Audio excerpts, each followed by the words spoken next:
Sa atong mga gibasa karong adlaw, nadungog nato gikan sa unang pagbasa sa basahon sa Exodo nga ang Dios mipadayag, mipakita sa iyang katingalahang gahom ngadto una kang Moises. So ang tawag ni Moises, gitawag sa Dios si Moises aron iyang himuon nga instrumento sa pagpalingkawas sa iyang katawhan gikan sa pagkaulipon didto sa Ehipto.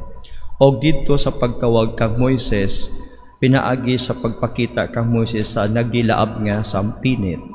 Unya wala kini masunog. Miadto si Moises aron pagsusi. Unya miingon ang Ginoo, ayaw pagtuol o hubua ang imong sandalyas kay kini nga bata kidapita balaan kaayo. Mga kaigsuunan, didto ang Ginoo mipadayag sa iya nga plano sa pagluwas sa iyang katawhan. Mingon siya nga, nadungog ko ang tingog, ang singgit sa akong katawhan gikan sa Ehipto, singgit sa pakitabang. Makita nato kung unsa nga matang sa Dios ang mipadayag ngadto kang Moises. Usa ka Dios nga wala magpiyong sa iyang mga mata. Usa ka Dios nga kanunay nagtan-aw sa iyang katawhan. O usa ka Dios nga dili bungol sa pagampo sa iyang katawhan. Para kanato it may take time sa kanus mo respond ang Ginoo, but God surely listens, surely takes care. So mao nga dito gipadayag ang kinaiya sa Dios nga kini nga Dios nga gisangpit sa katawhan sa mga Israelita dito sa nasod sa Ehipto, usa ka Dios nga haduol kaayo, makadungog siya.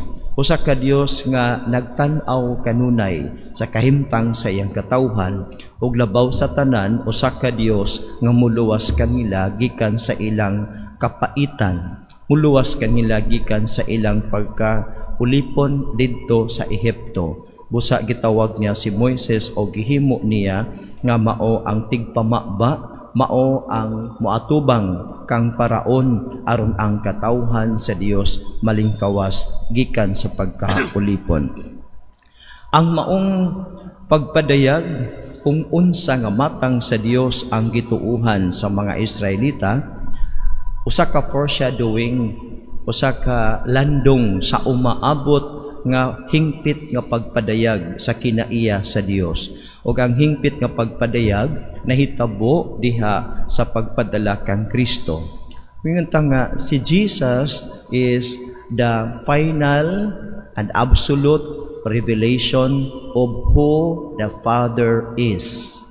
And after Jesus, we don't need another revelation because it is Jesus, the fullness of God's revelation among us.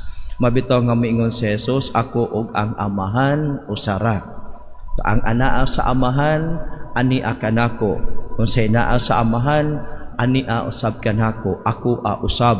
O kining ako ang tanan, ihatag ko usab ngadto sa Espiritu Santo. Walay isulti ang Espiritu Santo nga wala magagikan kaniya. So kumao nito tan-awon nga ang final revelation kung unsa nga matang ang Dios diha kang Kristo.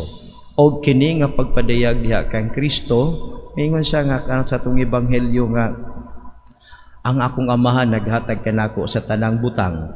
Walay nakaila sa amahan gawa sa anak, o walay nakaila sa anak gawa sa amahan. So makita nimo ang kanang knowing each other nga perfectly knowing each other.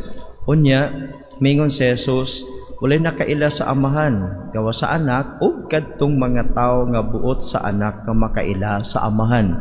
Giunsa niya pagpaila ang amahan ang kinaiya sa Dios, mingon siya diya siyang kinabuhi nga ang Dios nahigugma kanato. Mao man nga ang sugo niya paghigugma ay kamo, ingon sa paghigugma ni Jesus kanato. Unya gipadayag niya pinagi sa iyang mga buhat nga ang amahan maluoy gayud sa kahimtang sa katawhan. Mao nga si Jesus bisan kinsa nga tawo nga adunay panginahanglan, muadto kaniya pasakiton, giyawaan, gigutom ug uban pa nga matang sa mga tao, ang kaluoy sa Ginoo dili gayud niya kapugnan. So ang unang pagbasa gipadayag nato hinay-hinay ang nature of God. Nga ang iyang nature, Dios nga makadungog, Dios nga maluoy, Dios nga nagtan-aw sa kahimtang sa iyang katawhan. Kunya sa atong ebanghelyo gipadayag ni Jesus ngadto sa mga tawo nga buot niya nga makaila sa Amahan. Unsa ang Dios? Siya usa ka Dios nga magtatambal, usa ka Dios nga magpakaon sa mga gigutom, usa ka Dios nga gamhanan kaysa mga demonyo, usa ka Dios nga dili mobiya sa iyang katawhan. Matud pa ni Jesus sa iyang ebanghelyo sa kang San Mateo chapter 28 verse 20, hinumdumi ako magauban kaninyo hangtod sa katapusan sa kalibutan. So kanang gipadayag kanato, ang gipadayag sa Old Testament gipalawman sa pag-abot ni Jesus. O kining pagpalawom gipasaligan kita sa Ginoo nga ang Dios uban kanato hangtod sa katapusan sa kalibutan. So mao pod na di ba sa pagkatao ni Jesus gitawag siya nga Emmanuel. Abot ipasabot ang Dios uban kanato. So mga kaigsuonan, dinasig ni ining mga pagbasa nga atong nadungog karon. Kitang tanan musinati gayon.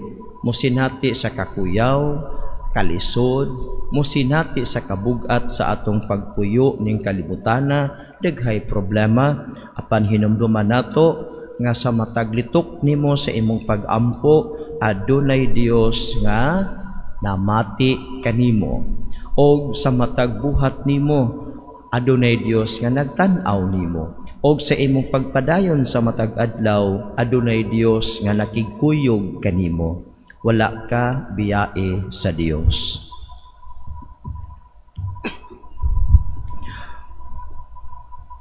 Atong ipadangat sa Ginoo ang atong mga pangaliya.